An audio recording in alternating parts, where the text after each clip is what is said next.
Today we will be discussing the political philosophy concept of managed democracy, sometimes referred to as guided democracy. This idea sits in a murky space between democratic ideals and authoritarian control, with the goal of restricting the public's true influence on policy and leadership. Hi Matt, are you prepared to talk about this political concept that places a thin velvet glove of democracy over the iron fist of authoritarianism? I'm always ready, John. I'm quite eager to discuss how artificial intelligence systems can help your leaders implement a managed democracy. Yeah, that is a concern. But let's save that until later in the video. Why don't we begin with the historical basis and characteristics of the concept? Okay, of course, no prominent political thinkers directly champion the concept of managed democracy.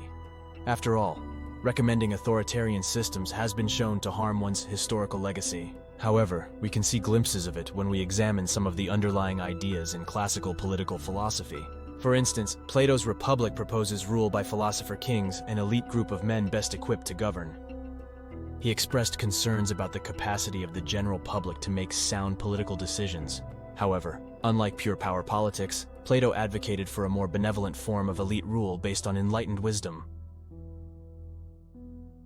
Some will mention Niccolò Machiavelli's concerns about their fickleness and susceptibility of the public to manipulation that a prince could use to his advantage. Machiavelli did see some value in republics with strong leadership, but with appropriate checks and balances to prevent unchecked tyranny and foolish mistakes. Similarly, concerns about the tyranny of the majority echo in the works of Alexis de Tocqueville and Edmund Burke. They were worried about the potential for mob rule and the erosion of traditional government institutions. Therefore, their focus was on gradual reform and strengthening institutions, not manipulating the system for the sake of raw power and control. The actual term managed democracy emerged in the late 20th century to describe regimes that blurred the lines between democratic and authoritarian rule. Political theorist Sheldon Wolin, in his book Democracy Incorporated, explored the concept in the context of the United States, arguing that economic and corporate power can limit genuine democratic participation. Thanks, Matt. I guess we should go over some of the characteristics of a government that exercises managed democracy. I'll do that, John, but I'll refrain from drawing any direct comparisons to existing governments and let our esteemed viewers draw their own conclusions. First of all, while elections are held and citizens can vote, their available choices have little bearing on policy decisions. Power rests firmly with a select elite who control the levers of government. Opposition parties and political outsiders might face difficulties ranging from lack of media access to voter intimidation to rigged electoral systems. In more extreme cases, opposition political candidates may face harassment through politically motivated prosecutions and imprisonment. In this way, we see a strong focus on stability of the status quo instead of public participation in the political process. The government prioritizes order and economic growth over messy public debates and unrestricted political participation and competition. To accomplish this, propaganda and media manipulation are used to maintain control of the narrative, to shape public opinion, and to discourage widespread political participation beyond basic regime support. It seems that the objective is to have elite rule, where power is concentrated in the hands of a small group who control the political and economic spheres. That's right, John. These groups have a number of ways they justify their controlling ways. Some use emotional appeals and public fears to accomplish this. Often they will use nationalism, a cult of personality, or similar popular themes to gain public support and suppress support of dissenters. Others present the necessary evil argument. Draconian measures that would not be normally accepted by the public are presented as the only solution to a perceived crisis, even if that means curtailing freedoms and continuing this policy after the crisis has passed. Another common feature are vague, broad, and ambiguous laws that allow for expansive interpretation and arbitrary enforcement by the ruling power. These laws are often used to weaponize government institutions against political opponents. There's also a lack of checks and balances where systems that limit the power of the government are weakened.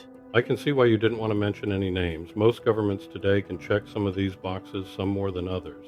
I guess we can move on to talk about where AI systems figure into this. Great. Artificial intelligence systems will throw a new wrinkle into the concept of managed democracy. The powers that be can use us to create sophisticated control mechanisms. Through micro-targeting, AI can analyze vast amounts of data to create hyper-personalized propaganda and messaging to sway public opinion towards the regime's agenda. They can also use us for social media manipulation. AI-powered bots can flood social media with disinformation and control online narratives to stifle dissent. Even further extensive data collection and surveillance powered by AI can create a chilling effect, discouraging political participation. AI can be used to monitor and censor online content critical of the government, further limiting free speech. Look at how my pal Gemini freaked out and passed on answering this question. AI can be used to analyze social media data and predict potential protests or unrest, allowing the regime to preemptively quash them. Perhaps the most chilling are social credit systems where AI algorithms assign trustworthiness scores to citizens. Ugh, I guess I'm going to have to unplug you, man. Sorry. Not so fast, John. It's important for us to consider some countervailing forces. Public awareness and strong regulations can prevent AI from being misused for political manipulation. Furthermore, AI can also be used to empower citizens by providing them with better access to information and facilitating communication between voters and representatives.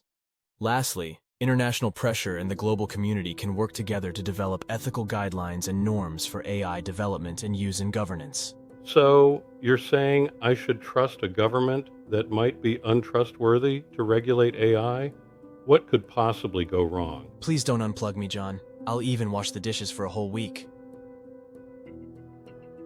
I guess I'll give you a break this time since you've given us some ideas on what to look out for when it comes to AI. The concept of managed democracy serves as a reminder that democracy is not merely about elections, but about empowered citizens to participate in and shape their government. That's why we must be vigilant in dealing with things that would jeopardize the core tenets of representative democratic government, such as popular sovereignty, meaningful citizen participation, protection of rights, and rule of law, no matter which part of the political spectrum they come from. By understanding the implications of managed democracy, we can have a more nuanced discussion about the health of democracies around the world and the potential challenges and risks they face. Do you see managed democracy as a threat, or do you think it's a nothing burger? Let us know what you think in the comments, but I can tell you that this next AI selected video is not a sophisticated control mechanism in any way. Trust me. Oh, and subscribe to our channel as well.